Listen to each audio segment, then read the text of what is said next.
Good morning, Janice. I hope you slept well. Both my parents were surgeons, and I used to talk to furniture.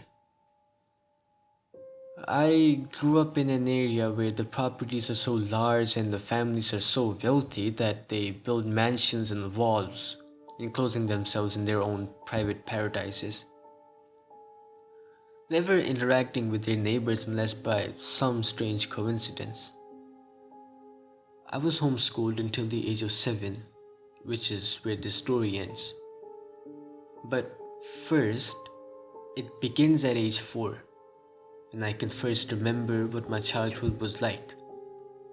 As a young boy, I thought that staying isolated on your family's property was what all little boys did.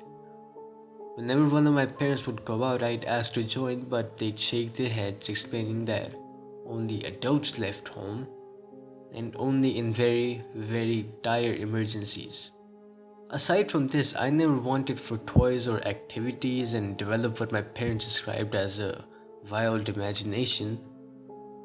I began to create relationships with our household furniture, spending days conversing with them and naming each and every one.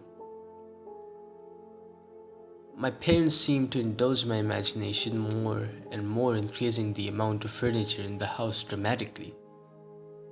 My father had always considered himself somewhat of a handyman, and often explained to me his love of constructing things and how we had handcrafted certain pieces.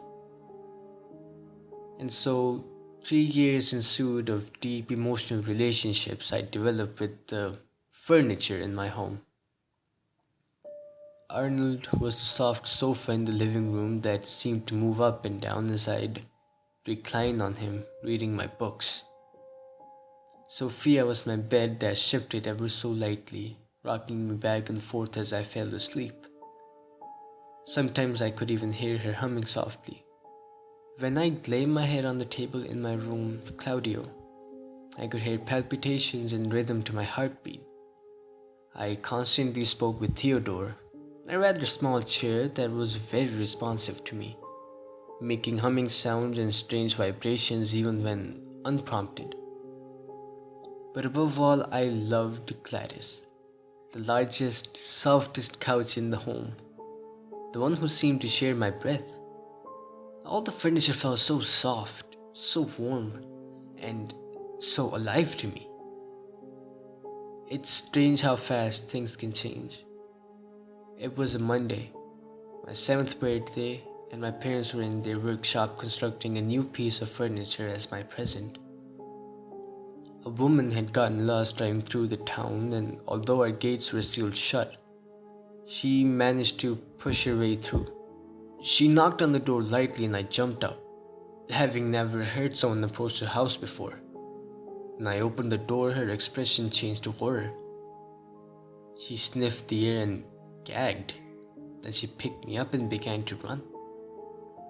Tomorrow I turn 27, and I've been rolling in my mind if I should sit in the gallery while my parents are executed.